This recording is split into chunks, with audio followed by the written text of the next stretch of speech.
So, Hey, what's up, everybody? It is Monday night, and I am very excited. I have a special guest for you today. I know you guys have been seeing us post a lot about the things that we're doing with the organization that goes out and does homeless outreach. So I want to introduce you to my friend Jeff, the founder of Will You Help? Jeff, say hello to everybody. hey, everybody. It's good to be back on the podcast with you, Jamie.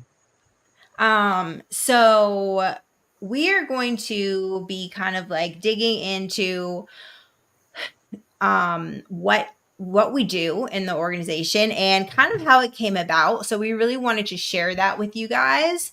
So if you are watching in here, make sure that you drop where you are watching from.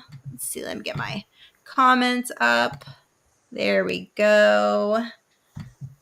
Hello, Colonel Sign. Where are we watching from? Let's see. And all right, so let's get started. Jeff, I have some questions that I wanted to ask you that my followers, out of the UK. Look at that. It's international. International ministry out here. We are reaching people. So, besides what I've already told all of my followers, why don't you talk a little bit about your organization? Sure. So, Will You Help was founded around message bags, and the message bags are just like they're like shopping bags, right? When you go to the store, you can buy a reusable shopping bag, and it's a two-sided message bag. One on one side, it says "Will you help?" And what we want to do is we want to replace those cardboard signs that you see uh, the homeless people holding up with our bags. So basically, they have a platform for a louder voice and to communicate their needs more. So on this side it says, "Will you help?" And then on this side it says, "Hire me for."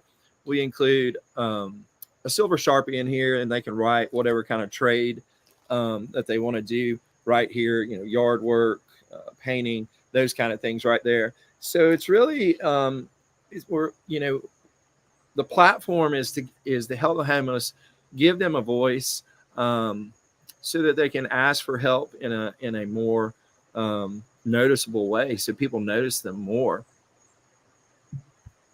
So now replacing cardboard signs. Now we generally can't even read cardboard signs, right? So this bag really is not only giving them a platform to ask what they are, what they could be hired for, like a job opportunity, which is amazing because I think that most people, would take an opportunity to work, right? But also an opportunity to ask for help. And I love how you talk about really like smashing stigma between like people who are homeless and people who are not, just like walking down the street, right? Being Yeah. able to like bridge that gap. Yeah, and that was part of the reason, that was one of the things that inspired me to create Will You Help, was on the streets of Athens, Georgia. uh, Coming out of my office there, it was like, or coming in and out, I mean, morning and night, there's homeless people on the street. And we all want to, well, I wanted to help them. And I felt helpless. I felt like, gosh, all I can do is give this person money, or some food or something, because I don't know what else to do, um, because anything else seems too overwhelming to have to think about. And so we wanted to start a dialogue, create awareness, uh, more awareness for the homeless people, and really help them out. So the inspiration to start this organization, when did that happen and what was that about? Yeah, that happened in 2020, and like I said, in Athens, having an office downtown and seeing the homeless folks there in Athens, and I just felt like I needed to do more. And I felt like it took a lot of time to think through, what it was that I was seeing when I would go out and I would see these cardboard signs, and even people without the signs, right? It's like, what are they longing for? What are they needing? What really is this? And when you talk with them, you discover it's several different things. It's not just food, it's not just money.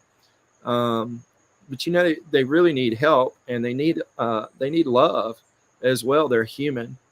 And so I sat for years on this while I was running some additional businesses that I have, and finally got to the point where I could set some of that down and really put some thought into this. And I was like, hey, let's just start with a message bag. It's very simple. People are already putting stuff in bags when they give things to homeless people. What about just a bag that you could buy at the grocery store, and take and give it to someone? Mm-hmm. Absolutely. Hi, Lucille. Warriors for Jesus Christ. Glad to see you on here. Thank you for watching. Thank you for commenting. And for anybody out there who does any kind of work with the unhoused population, if you would just drop it in the comments what you do, or if you are wanting to, just so we can see if anybody else out there has a heart like this um, for this, like Jeff does. And we didn't talk about this, but I'm kind of going to call you out on something a little bit. Um, so you actually slept in Athens overnight outside downtown. Yeah, I did. I pulled up. Well, I slept in a bench beside a gentleman when we were downtown, and one of the questions that he asked me, it really hit me hard. I gave him a bag. I said, "Hey, Jesus hadn't forgot about you." And he said, Jeff, that's really hard to believe. I've been out here for 4 years now. Since COVID hit, I lost my girlfriend, and life just sucks basically. And I needed to come up with something to tell him. And it took me a while to think. I said, "Hey, would you mind watching the bags? I'm gonna go hand out some water." And so what I came up with is, when I came back to him, I said, "I want to stay with you tonight. I want to understand more about what you're going through. But what I want you to do is at 10:40 a.m. in the morning, I want you to be out in front of the church holding this bag, um, just like this, or sitting on the church steps, and doing that." And I said that because I wanted him to, I said, "Look, Christians will know what to do. That's who I want you to seek out." And I said, "If you don't get any responses when people are walking in church with this bag, I want you to go in the middle of service, and I want you to hold it up. I want you to hold it up like that. Christians should know what to do." So, following that up, we talk about some things that I want to accomplish with the charity. As we go out, we learn more and more about the needs and the wants and stuff like that. We really want to increase awareness, and that just sounds kind of blah. Um, but to the homeless, it doesn't, because they're the ones out on the street. Nobody's paying them any attention. You actually have to pay them attention, because they're living their life right in front of you in the world, and that sucks. And so, staying out with someone, I learned that really fast. You're on guard all the time. There's just a lot of things that went, that I took away that night. But the biggest thing was to give guidance of where to go and what to do. And so, in giving that guidance about going to the church, I said, well, we need to reach out to congregations and talk about collaborating with them. Because here's what we've learned: the churches that are around the homeless people in the downtown areas, they're at capacity with what they're doing. They're doing just tons of great things. But the churches, a mile or two just outside of that radius where the homeless are, they're not doing as much, because the homeless people aren't in their face every day like they are at the other churches. So we want to So one of our goals is to create a replicatable program for churches across the world that can take on one homeless person. So we're saying one church, one homeless person. And we want the congregation to work together because it takes a village. You and I can't do it individually. We can't just bring a homeless person home and know what we need to do. But when we come together as a congregation, as a community, and we work together to create programs for transitional housing, then we're really doing something. And the key to homelessness is getting people in homes. It's that simple. This the key to solving it. And I say it's that simple. It's complicated, right? Because there's so many different things going on there. But that's why we want to create a program that's replicatable with the churches, because the churches are Christians. They know what needs to be done, but they need guidance on how to do it. And we want to work with churches to do that, get people off the streets slowly but surely. And it definitely is definitely more than a one man show, that's for sure, because there's so many people that are out there. And I imagine the churches, don't know what to do either. So it really is going to take such a collaborative effort of all people to really end this and actually get something done. Um, It is. One of the other things that we're working on too is getting our bags in grocery stores or drugstores, to where somebody can go in when they're shopping and they can buy one of these bags, and then they can fill it with goods. They can put it in the back of their car. The next time they're driving past a homeless person, you can simply give them the bag. And the public becomes more aware then. So when we say we want to bring more awareness, it's much bigger than just, oh, we just want to be a face out there helping people. No, it's much larger. Our plans are much bigger. We want to be on 7 continents. We want to sell our bags. We want to sell our bags across the world to churches, community organizations, and then have them sold at grocery stores too. And that would really amp up awareness. And then that's where ideas start forming and solutions start coming together as well. absolutely. And Um, I wonder sometimes if homeless people don't know that they can go to the church for help, or maybe they're too, ashamed or embarrassed about that. So I know, there was a short period of time when I was in my active addiction, and I, ran out of couches to surf on, and had to walk the streets for a couple of days, and it was really hard, and I was not made for that life, really. So I commend the people who can do it. And so I never even thought to go to a church to ask for help. I'm not sure why, but you would think um that would be the first thing I would think of, but it wasn't. Colonel Yeah, and says, you think about when you haven't showered for days and your clothes, mm-hmm, or you don't even have full clothes. You may not even have shoes, right? Who wants to be in public? And they're forced to be in public, right? But who wants to go in front of a large audience and say, I need help? I need help. But when it's your last resort, Christians are the ones we all should go to. Everybody should be able to turn to a Christian and say, I need your help. To a church, mm-hmm, I really need your help. I have nothing, zero.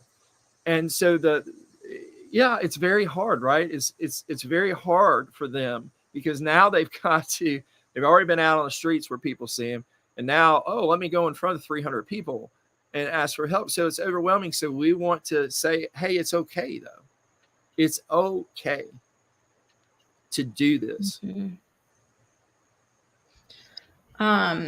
Colonel says, sounds great. UK is not so great. So well done. That is Christianity. Colonel, what do you mean that the UK? Do you guys have a large homeless population where you are at. And Lucille says, I was on the street 20 plus years. Jesus met me on a jail cell floor and saved me that day. He took the thought and taste of drugs away. God bless. Yes. That's And good stuff, she Lucille. she is a warrior today. Being trained up under Mr. Mike Signorelli, I believe, right, Lucille? Colonel said yes. Okay, so there's a lot of people there. A lot of people, not a lot of help, right? So why do you think that people should get involved with a cause like this? I think it's, I want to take the focus off the homeless people right Mm-hmm. now. And I want to put it on the people or the listeners out there. It's easy for me, and I'll speak for myself, to attend church, to attend small group, to attend things. Um, that's for me. That's for my learning. That's for my understanding. But what I don't get out of that is service. And service is so important. That's where you really find true joy, is in service. And when I got into this, that was another reason. It was a selfish reason for me. Is like, I want joy in my life. I want to feel joy, and I want to change lives. And going and doing it, I can't emphasize enough the the feeling you will have. You don't have to have a bag. You don't have to do anything. But the feeling you will have if you walk up and just give a homeless person a hug, it will change your life. I will guarantee you that. And so it becomes about you at that point, right? It becomes about me at that point. It's no longer about a homeless person. It's about me being human and being able to reach out and really make somebody's day. Because you think, you know, I almost equate homeless people to leopards back in the day. Nobody wanted to touch them. Nobody wanted to be around them. They were just shunned. And it's we see that just walking down the street. People just won't even look over at them. They don't want to make eye contact at them. But we know Jesus didn't shun them. He healed them with his touch, and he embraced them. And that's not easy for us as humans to do. But if you do it, it will change your life. It will change your life. Don't even make it about the homeless person. Make it about yourself and serving man. And if it's not homelessness, whatever it is, maybe you're going to a prison ministry. You're visiting people in prison. The Bible talks about doing that.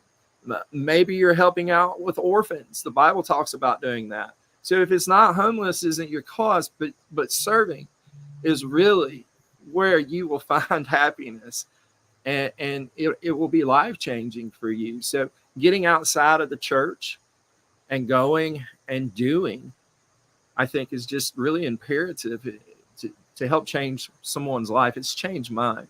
Every time we go out on the streets and I touch a homeless person, it is life-changing for me every single time. Mm-hmm. We definitely do have some amazing encounters out there for sure. And especially with the, mental health and just the craziness in the world in this season. It People do need, to be really intentional about checking on humanity just in general. I mean, um, Yeah, and it changes their lives too. It changes the homeless lives to go out, and they all of a sudden aren't used to this. So imagine how they feel when you do this and what that conveys to them. Hey, you're human, you're loved, you're wanted. I tell people that mhm. all the time, and tears just come to their eyes, and mine too, when I do it, because it is so intense. It really is intense. Mhm. Colonel says, I'm not Christian. I used to go to church for mental health service, and some churches are food banks too. Brilliant. I do love Christianity. Yeah, so Christians can, they don't always get it right, right? And are some of the biggest hypocrites out there. I'm at the top of the list. And so we can change that.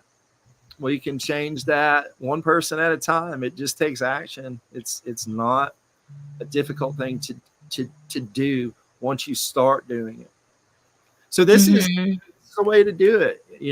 We can ship you a bag and you can fill it up, take it out, or just put it in your car. Wait till you drive by somebody that's homeless. Maybe you don't have homeless people in your communities, but maybe you go into the city or you go on vacation and you get off an exit and you see somebody holding a sign. And there's just your opportunity. And you're just going to make their whole week doing that. Mhm. Yep. Being the hands and feet of Jesus for sure. Um so how can people find your organization? So they can find us on our website, willuhelp.life. Um, it's will and then the letter U. It's not spelled out YOU. Um, WillUHelp.life. And then on social media, on Facebook, Instagram, TikTok, LinkedIn. We're on a lot of the social media channels. Hey Robert. Let's see, I'm putting this in the chat so people will know where to find it. Uh, Facebook, TikTok, YouTube, LinkedIn, Instagram. Perfect. Um, and they can also find out about volunteering there as well, correct? Yeah, on the website, there's a volunteer sheet. You can volunteer across the world. Even in the UK, we can ship you bags and you can pack them with homeless supplies and food and take them out to the homeless directly, put them in your car, wait till you pass by somebody. You can put your church's literature in a bag, like whatever you want to do, to signify, you're helping them. But I think the message bag, reaches across the world as far as that goes. And so, yeah, so volunteering, we're in Cleveland, Georgia. You can come help us pack bags. There's always lots to do, getting food to fill the bags with. And all that's on our website. If you go under volunteers at the tab on our website. Yes, please come help us pack bags. We love it. We would love it. It would be Absolutely. amazing. It sure would. Come help us pack bags. We'll take pictures and have pizza. It'll be fun. Absolutely. Absolutely. For sure. Okay, awesome. Is there anything else that you wanted to mention on here, Jeff, before we close? We've got great vision here with what we're doing, trying to get in grocery stores, wanting to collaborate with churches, wanting to collaborate with community associations, wanting to ship our bags out to get this message out to everybody. We're an all-inclusive group. We want people that want to serve. We want to send them our bags. This is just so much more than just a regular bag, and it's the price of what you would basically pay for a shopping bag. Like it's nothing. And worst case scenario, we'll send you some for free. Like I just want to get the word out to people. It's that meaningful to so that we can replace the cardboard signs, so that we can start getting churches more involved in the message bag theme as well. Mm-hmm. Absolutely. And for all my folks on here, we also do have naloxone in it. For those of you who don't know what naloxone is, it is a life-saving treatment that reverses overdose, which is highly prevalent in these days. So we lost two people this month. Just lost one 2 days ago. So very important. Y'all, please carry naloxone. Lucille says, I talk to 99.9% of people daily, evangelizing, accepting Jesus, part of my testimony. And I think one person didn't want prayer. Yes, we all we all need prayer in these days. That's for Thanks, sure. Jill. Let me follow that up too. So our organization is faith based, but we're faith based. We're reactive faith based. We're not proactive. So the difference in that is we don't go out asking people if they want prayer, if they want to be saved, or anything like that. We only respond when someone says, "Hey, would you mind to pray with me?" or "Hey, would you mind talking about Jesus with me?"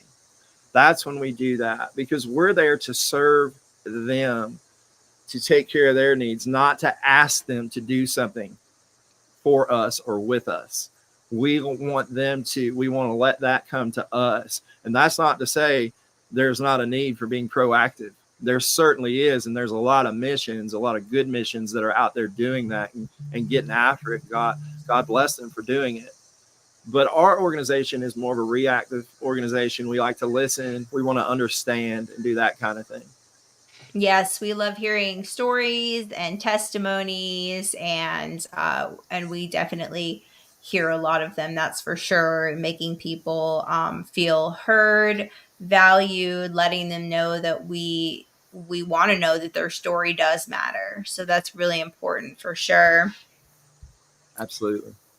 So, well, we are going to get off here.